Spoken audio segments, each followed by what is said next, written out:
Welcome to the New Orleans Jazz Pop Harp Series. Today we will be presenting a class by harpist, teacher, and arranger Denise Grupp-Verbon. The subject will be how to play Go Tell It on the Mountain in a jazzy way. Denise teaches private online classes and has published several instructional books. You can reach her directly at tapestryduo.com. Hi, my name is Denise Grupp-Verbon, and I'm excited to make a contribution to the New Orleans chapter of the American Harp Society's YouTube channel. Remember to subscribe to the channel. To assist you during our session today, you may like to download the final written arrangement at neworleansjazzharp.com. You'll also find my final performance version of our tune on the New Orleans chapter of the American Harp Society's YouTube channel. In our session today, we will discover ways to make Go Tell It on the Mountain sound and feel jazzy. The music from a Methodist hymnal is where we are starting from. Take a listen.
So, what can we do to make Go Tell It on the Mountain sound and feel jazzy? Well, one option is to change some harmonies by extending some of the triads to seventh chords. Here are a couple of examples. In measure 9 of the hymnal version, there's a C triad with a G in the bass at the end of that measure. Here's how that original measure sounds, including the pickup going into the measure.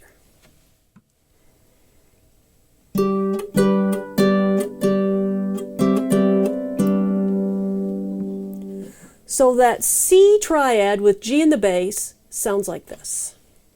So you have your G, which is the fifth, your C, which is the root, and then G again, and then the melody note is the third of the chord. So what we're going to do is change that C major triad to a C major seventh chord, which means we're going to add a B. So you had your root, C, your E, the third, your G, the fifth, and now we're going to add a B to it. So that original chord had G and C and G and E. And what I'm going to do is change that chord by eliminating that middle G and making that one a B. So let me play it now with the new C major 7 chord so you can hear the difference.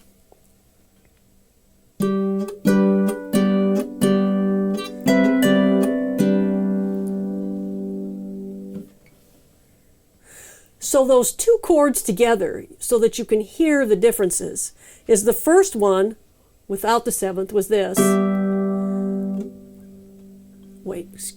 Was this. And then the second one with the seventh was this. So it's got a little bit of a dissonance in it, but all we did was add that seventh, and we just added that one note, and it made a jazzy sound. Another good measure where we can expand to a seventh chord is in measure 11 of the hymnal. This measure has a D major triad, which is D, F sharp, and A, and that chord actually happens 3 times in this measure. It happens on beats 1, 2, and 4. So let's listen to that measure from the hymnal, once again including the pickup.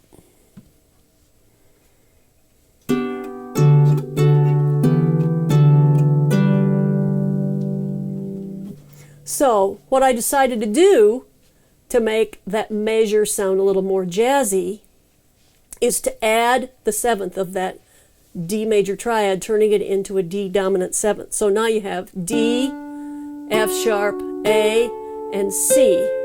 So those original chords were this. And now I added the C down here with my third finger, and it sounds like this. We've made that dominant seventh chord, which is the 5 chord in the key of G, and it has a little more of a jazzy feel to it. So here are those measures with the new D dominant seventh chord.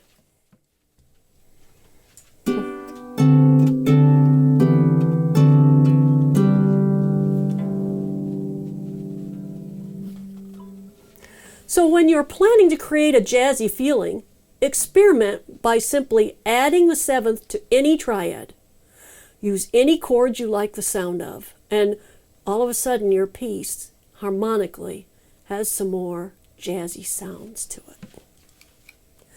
Another way to make our tune sound jazzy could be by creating a walking bass line. Jazz combos and jazz bands often have a bass player, and harpists can create a walking bass line, and we can pretend we're the bass player. So let's look at the first 8 measures of Go Tell It on the Mountain from the hymnal. Let's listen to it.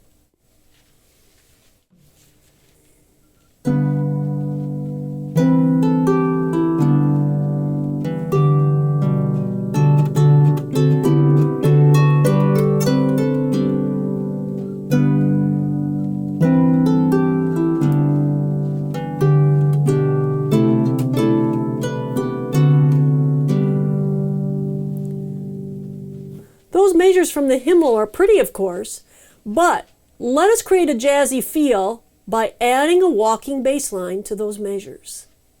The ideal way to play a walking bass line with the left hand is to use your thumb with an open hand. Let us listen now to those first 8 measures of Go Tell It on the Mountain with a walking bass line in the left hand this time.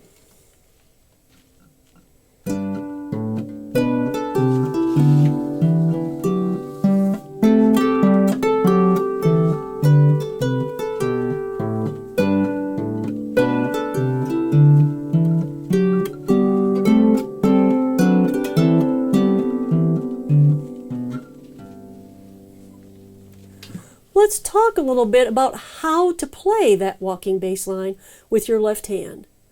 Because of the technique we've been taught, thumb up, fingers down, open hand, it's a bit foreign for us to play with our hand in this unusual position.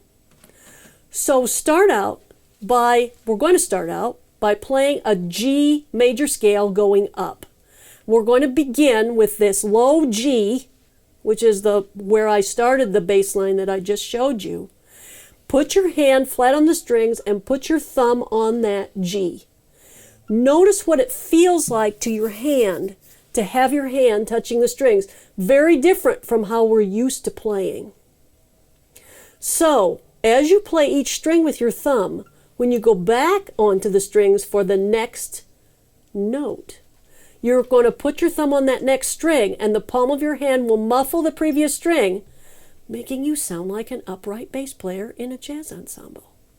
So let's take a look at how to do that and what it sounds like. So we start down here on this G, and we're going to just play a slow scale going up, and listen to the sound of the muffle when I put my hand back on the strings each time, and you can imagine that string bass player, because he or she makes that sound when they're playing.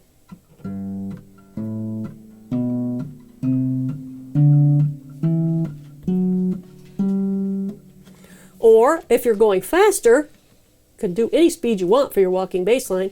Faster, that little snap muffle sound is, well, it's going to come sooner.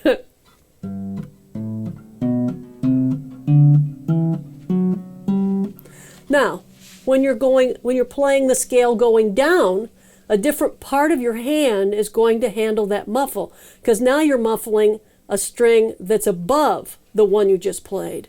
So your hand, the way it's angled on the harp, this part of your hand will be muffling that previous string. So start up here at the upper G, where we ended our scale when we went up. We're going to go down, but we're still going to do that muffle. It's just a little bit different part of your hand that muffles the previous string.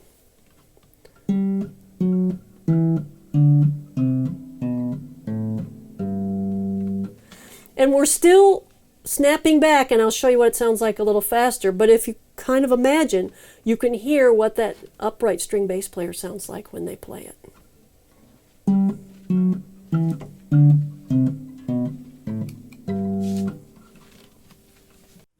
Hi there! Check out some of my instructional books. Lever Drill is an easy approach to mastering lever changes. Harping on Theory Volume 1 is a theory book written with the lever harpist in mind. And Finger Puzzles and Shapes for the Harp will improve your sight reading and finger dexterity. It features 60 fun pages of puzzles and shapes and a 90-minute DVD. Find these along with CDs and other publications at tapestryduo.com. So all of the parts of the walking bass line do not necessarily feature patterns that are scales. If you look at the final arrangement in measures 14 to 17, we'll look at some of the non-scale pattern walking bass line. So I'll play you these measures and watch my left hand, and you can look at the music and see that there's some places where there are some skips in the left hand.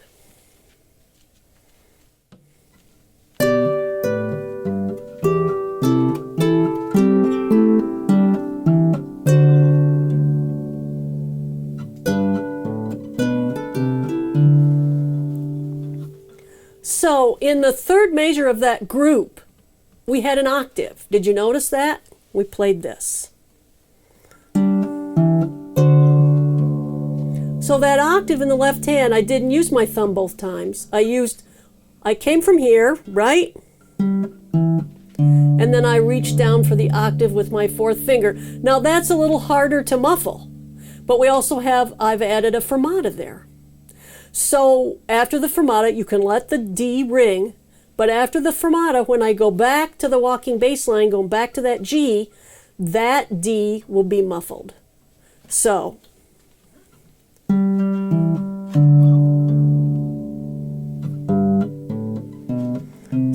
those two measures, which is actually 16 and 17, here's what they sound like with the right hand, so you can hear how it goes together.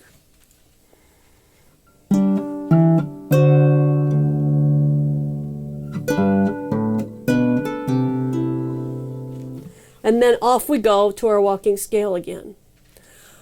Although you may have noticed that walking bass line was all played with quarter notes, not anything fancy about a rhythm, but it still had a jazzy feel, didn't it?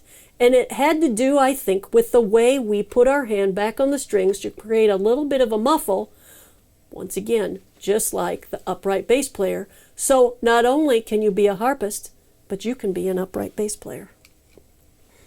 So I was speaking with a colleague about how to create a jazzy sound or feel. I was telling him about how I was writing this workshop. And I said, when I say to you, what do you think of when somebody says, well, how do I make a tune sound jazzy or feel jazzy? And the first thing he said was, well, clap your hands or tap on 2 and 4. So although we cannot clap while playing the harp, of course, we can tap our foot, or when we're working with a metronome, we can assign the clicks, think of the clicks on being on 2 and 4 instead of 1 and 3, and it'll give your piece a little bit of a bouncy feel. Now, I'm not a very good snapper with my left hand, but I'll give it a try, and what I'm going to do is I'll play for you the first 4 measures of the piece, just the right hand, and I'm going to snap on 2 and 4. And I'll start by snapping a couple measures to get it going, right? 1, 2, 3, 4.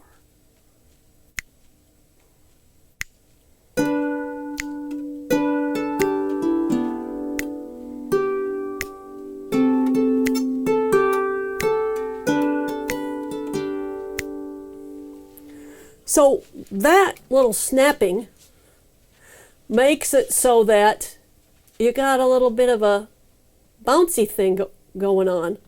And now you're being hip. They say when you clap on 2 and 4, it's a hip audience that claps on 2 and 4. So another way to create a jazzy feel would be to use syncopated rhythms. And we're going to do this with our left hand accompaniment hand. Syncopated means that the rhythm has a little bit of a difference than what we're used to. The accent is not on a strong beat. So, for example, this piece is in 4/4 time. And when an accent is not on 1 or 3, which are the strong beats in 4/4 time, it tends to make a syncopated sound. So, in the second verse of the written out arrangement, which begins on measure 29, I have a syncopated accompaniment in the left hand for you.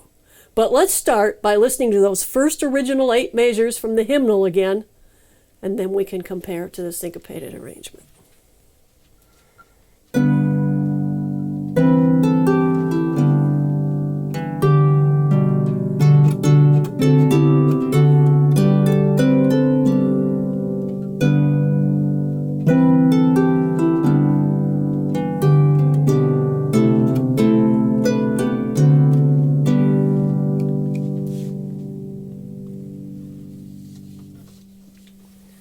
The syncopated accompaniment I created features a dotted 8th 16th note rhythm in the left hand on beat 1, followed by a dotted 8th rest and a 16th note tied to a half note.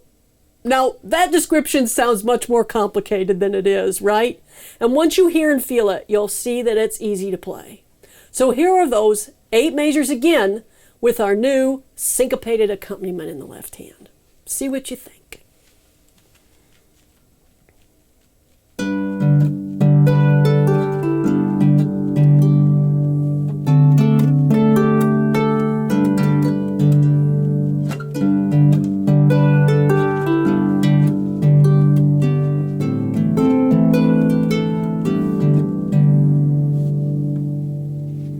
You'll notice that the shape I created in the left hand is a very common shape for harp players. We play this as accompaniment all the time, where we have a root, a 5th, and an 8 or another root in the left hand played with 4, 2, and 1. It's very familiar to us, and all I did was separate it. Right? And that syncopated rhythm really has a jazzy sound, doesn't it? It's got a kind of a pop to it. So another syncopated rhythm accompaniment in the left hand features a quarter note followed by a dotted 8th rest and a 16th note tied to a half note. Again, that description sounds much more complicated than it is, and once you hear and feel it, you'll see it's very easy to play. Once again, we're using root, 5th root shape for the left hand with fingers 4, 2, and 1. And this rhythm can sound even more jazzy, you'll hear it in a minute, by muffling the first chord and then letting the second chord ring. So here's the next version of a left-hand syncopated accompaniment. First 8 measures of Go Tell It on the Mountain. See what you think.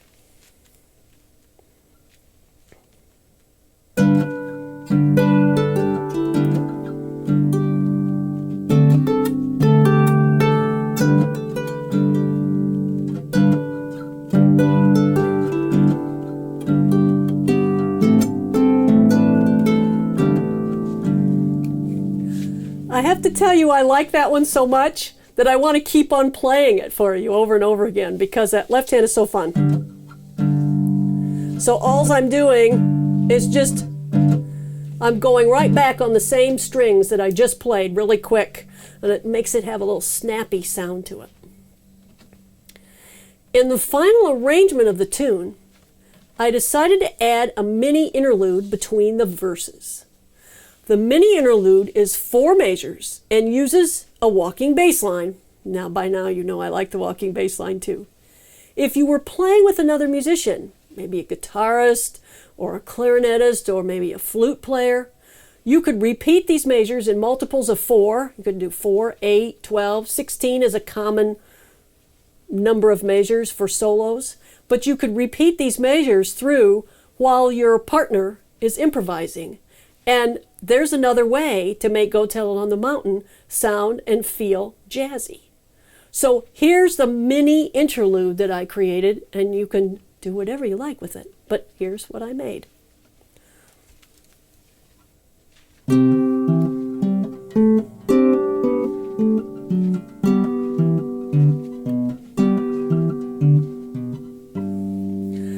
One of the things about that is, in one of the places I play the interlude in the final version of the piece, is I made a little syncopated rhythm in the right hand, just like this one, right, that we did for the left hand.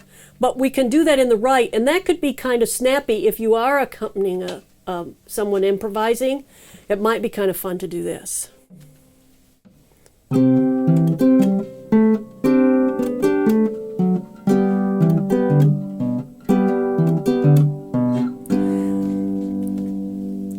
I gave you just 4 measures of that as an example, but you can play that and go round and round as many times as you would like, and it's very fun. All of these ideas that I've shared with you are written out in the final written arrangement of Go Tell It on the Mountain, which you will find at neworleansjazzharp.com.